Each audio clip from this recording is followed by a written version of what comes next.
गौतम बुद्ध कहते हैं कि अधिक लालच इंसान को अंधा बना देता है। लालची इंसान को सिर्फ अपने लालच के बिना और कुछ नहीं दिखता। हम जो भी जीवन में हासिल करना चाहते हैं उसका एक निर्धारित समय तय होता है और उस समय से पहले हमें वो चीज नहीं मिल सकती। इसलिए बिना किसी लालच के सिर्फ अपने कर्म पर ध्यान देना चाहिए। एक शिष्य गौतम बुद्ध से पूछता है कि भगवान, कामयाबी किस प्रकार मिलती है और अपने मन के गलत विचारों को कैसे रोका जाए। जिस पे गौतम बुद्ध अपने ज्ञान को समझाने के लिए एक कहानी का सहारा लेते हैं। दोस्तों, कहानी शुरू करने से पहले कृपया आप सबसे मेरी छोटी सी रिक्वेस्ट है कि इसे अंत तक जरूर सुने और साथ ही चैनल को लाइक सब्सक्राइब भी कर दे। धन्यवाद। बहुत पुराने समय की बात है। एक गांव में प्रकाश नाम का एक लड़का रहता था जो कि बहुत ही गरीब था।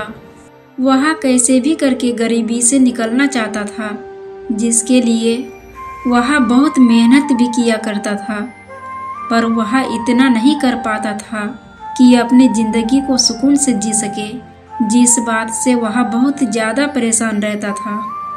एक बार वह अपने घर के बाहर बैठा था कि तभी वह एक बूढ़े आदमी को देखता है जो कि 3 बड़े बड़े बक्सों को अपने सर पर रखकर चल रहा था।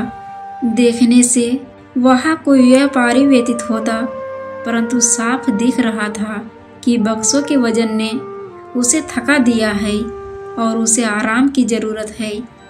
तभी प्रकाश देखता है कि वह बूढ़ा व्यक्ति एक पेड़ के पास अपने बक्से एक एक करके उतार ही रहा होता है कि वह थकान की वजह से गिर जाता है और बक्से साइड में जाकर गिरते हैं। यह देखकर प्रकाश तुरंत ही उस बूढ़े व्यक्ति की सहायता करने के लिए जाता है। बूढ़ा व्यक्ति प्रकाश का धन्यवाद करता है और पेड़ के नीचे बैठकर आराम से पानी पीता है। प्रकाश कहता है कि आप बहुत बूढ़े हैं, फिर भी आप इतना वजन उठा रहे हैं, यह आपकी सेहत के लिए ठीक नहीं है। बूढ़ा व्यक्ति कहता है कि मैं एक व्यापारी हूँ और बीच रास्ते में ही मेरा गधा मर गया, इस कारण मुझे यह सामान अपने सर पर उठाकर अपने गांव ले जाना पड़ रहा है। अगर तुम मेरी मदद करो यह सामान मेरे गांव तक ले जाने के लिए, तो मैं तुम्हें 400 स्वर्ण मुद्राएं दूंगा। व्यापारी की यह बात सुनकर प्रकाश खुश हुआ और उसने बूढ़े व्यापारी से कहा कि आपकी हालत ऐसी है, यदि आप मुझे पैसे ना भी दे मैं तब भी आपकी मदद करने को तैयार हूँ।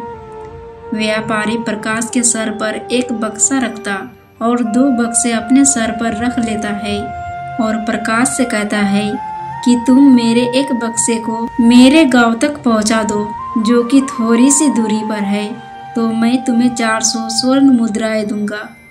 जिस पर प्रकाश राजी हो जाता है। व्यापारी और प्रकाश मिलकर सफर शुरू करते हैं। काफी दूर चलने के बाद गांव खत्म हो जाता है और एक नदी आती है। प्रकाश नदी पार करने के लिए नदी में उतर जाता है, परंतु बूढ़ा व्यापारी नदी में पैर नहीं रखता। तो प्रकाश कहता है कि बाबा, आप नदी में क्यों नहीं उतर रहे हैं? हमें आपके गांव जाने के लिए नदी पार करनी होगी। बूढ़ा व्यापारी कहता है कि बेटा, मेरी उम्र ज़्यादा हो गई है और मैं यदि नदी में फिसल गया तो मुझे बहुत ज़्यादा चोट लगेगी। इससे अच्छा है कि तुम मेरा एक और बक्सा अपने सर पर रख लो, जिसके लिए मैं तुम्हें 400 स्वर्ण मुद्राएं और दूंगा। यह सुन प्रकाश बूढ़े व्यापारी से कहता है कि आप मुझे शर्मिंदा कर रहे हैं। यदि आप मुझे एक भी मुद्रा ना दे मैं फिर भी आपकी मदद करूंगा। यह सुनकर वह बूढ़े व्यक्ति से एक और बक्सा लेकर अपने सर पर रख लेता है, जिससे बूढ़ा व्यक्ति प्रकाश से बहुत प्रसन्न होता है और उसके जीवन के दुख पूछता है। तब प्रकाश बताता है कि वह कितना गरीब है जिसके लिए वह कितनी ज़्यादा मेहनत करता है। यह बात सुनकर व्यापारी प्रकाश की तारीफ करता है। दूसरे बक्से का वजन सचमुच ज़्यादा था। वजन इतना ज़्यादा था कि प्रकाश नदी में लड़खड़ाने लगा। नदी पार होने पर प्रकाश ने बूढ़े व्यापारी से पूछा कि बाबा, दूसरे बक्से में क्या है? तब बूढ़ा व्यापारी बताता है कि बेटा, पहले बक्से में तांबे के सिक्के हैं और इस दूसरे बक्से में चांदी के सिक्के हैं। यह सुनने के बाद प्रकाश थोड़ा अचंभित हुआ। लगता है व्यापारी ना समझ है, इतना पैसा साथ में लेकर चल रहा है, फिर भी कोई सवारी का इंतजाम नहीं किया। गधा मर गया था तो क्या हुआ, कोई दूसरी सवारी भी तो खरीद सकता था। यह सोचकर प्रकाश आगे की ओर चलने लगा। आगे चलते चलते एक घना सुनसान जंगल पड़ा, जिसमें प्रकाश के मन में लालच जगने लगा और प्रकाश सोचने लगा कि यदि मैं यह दोनों बक्से लेकर भाग जाऊं तो बूढ़ा व्यक्ति मुझे पकड़ भी नहीं पाएगा और इन पैसों से मैं कोई अच्छा व्यापार कर सकता हूं। थोड़ी देर बाद ही प्रकाश को अफसोस हुआ कि मैं यह क्या सोच रहा था। मुझे ऐसा नहीं करना चाहिए। बूढ़ा व्यक्ति लाचार है और उसे मेरी सहायता की जरूरत है। यदि मैं उसके साथ विश्वासघात करूंगा तो मैं अपने आप को जीवन में कभी माफ नहीं कर पाऊंगा। ऐसा कहकर वह मन ही मन प्रायश्चित करने लगा और आगे की ओर चलने लगा।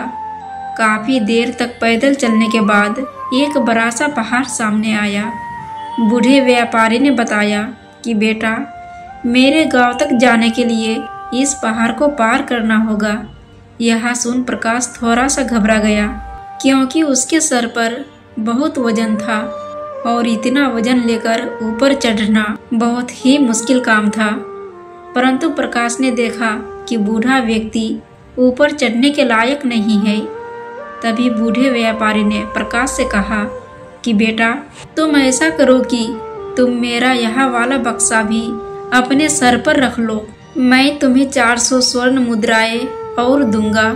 प्रकाश ने कहा, ठीक है बाबा, आप आराम से चलो, मैं यह बक्सा रख लेता हूँ। परंतु प्रकाश के मन में सवाल था कि इस बक्से में क्या है। प्रकाश ने बूढ़े व्यापारी से पूछा कि बाबा, इस बक्से में क्या है? तब बूढ़े व्यापारी ने बताया कि बेटा, इस तीसरे और आखिरी बक्से में सोने की स्वर्ण मुद्राएं हैं। यह सुन प्रकाश अचंभित हो गया और सोचने लगा कि यदि मैं यह तीनों बक्से लेकर भाग जाऊं तो यह बूढ़ा व्यापारी मुझे नहीं पकड़ पाएगा। यदि यह तीनों बक्सों का पैसा मैंने अपनी जिंदगी सुधारने के लिए उपयोग किया तो मैं अपने नगर का सबसे अमीर आदमी बन जाऊंगा और मेरी जिंदगी बहुत ही अच्छी हो जाएगी। परंतु फिर प्रकाश के मन में ख्याल आया कि मुझे बूढ़े व्यापारी का भरोसा नहीं तोड़ना चाहिए, उसने मुझसे आशा लगाई है। यह सोचकर वह पहाड़ की चोटी पर पहुंच गया और बूढ़ा व्यक्ति आराम से आ रहा था। वह अभी तक पहाड़ की चोटी पर नहीं पहुंच पाया था। तभी प्रकाश ने सोचा कि बूढ़ा व्यक्ति भी बहुत दूर है। अगर मैं इस धन को अभी लेकर नहीं भागा तो मुझे जिंदगी भर पछताना पड़ेगा। एक छोटे से काम से मेरी जिंदगी बदल सकती है। वैसे भी यह मुझे कोई व्यापारी नहीं लगता। किसी व्यापारी के पास इतना पैसा नहीं हो सकता है, और अगर यह व्यापारी है तो क्या यह कोई सवारी भी नहीं कर सकता था। प्रकाश ने खुद के मन को दिलासा दिया और पहाड़ की ढलान का सहारा लिया और तेजी से तीनों बक्सों को लेकर नीचे की ओर चलने लगा। बूढ़ा व्यक्ति अभी बहुत दूर था। प्रकाश चलता गया और जब तक वह अपने नगर नहीं पहुंच गया तब तक वह नहीं रुका। उसने अपने घर पर जाकर बक्सों को खोलना शुरू किया। प्रकाश ने पहला बक्सा खोला तो उसमें लोहे के सिक्के थे। यह देखकर प्रकाश हैरान रह गया। प्रकाश ने दूसरा बक्सा खोला, उसमें भी लोहे के सिक्के थे और तीसरे बक्से में भी लोहे के सिक्के थे। यह सोचकर प्रकाश को बहुत गुस्सा आया कि उस व्यापारी ने मुझसे झूठ क्यों बोला। मुझसे इतनी मेहनत कराई और मैं मुश्किल से भागा, फिर भी मुझे इसका फल नहीं मिला। प्रकाश ने ध्यान से देखा तो उसे तीसरे बक्से में एक पत्र मिला जिसमें लिखा था कि मैं कोई व्यापारी नहीं, तुम्हारे ही नगर का राजा हूँ। मैं बूढ़ा हो चुका हूँ और मुझे एक ईमानदार वारिस की ज़रूरत है, और यह मेरा रचा हुआ खेल है। इस खेल के जरिए मैं अपने नगर का सबसे ईमानदार इंसान ढूंढ रहा हूँ। अब जिंदगी भर इसी पछतावे में रहना। यह पत्र पढ़कर प्रकाश के पैरों तले जमीन खिसक गई कि उसने अपनी जिंदगी की सबसे बड़ी गलती कर दी। यदि वह राजा के साथ पहाड़ी की ढलान भी पार कर देता तो उसका इम्तिहान पूरा हो जाता और वह नगर का राजा बन जाता, पर उसके लालच ने उसे आगे नहीं बढ़ने दिया और किस्मत का मारा बना दिया। प्रकाश को अपनी सोच पर घृणा होने लगी कि वह राजा नहीं बन पाया। इस पश्चाताप के गम में वह कुछ समय बाद मर गया। गौतम बुद्ध कहते हैं कि व्यक्ति की सफलता का सबसे बड़ा दुश्मन उसका लालच है। यदि कोई अपने लालच को नियंत्रित करके कार्य करे तो वह जीवन में अवश्य सफल होगा, और ऐसे व्यक्ति को सफल होने से कोई नहीं रोक सकता। नकारात्मकता व्यक्ति के मन के एक छोटे से भाग से उत्पन्न होती है और शुरू में एक छोटे बीज की तरह होती है। यदि इस बीज को शुरू में ही नष्ट कर दिया जाए तो हमारे जीवन के 80% दुख ऐसे ही खत्म हो जाएंगे।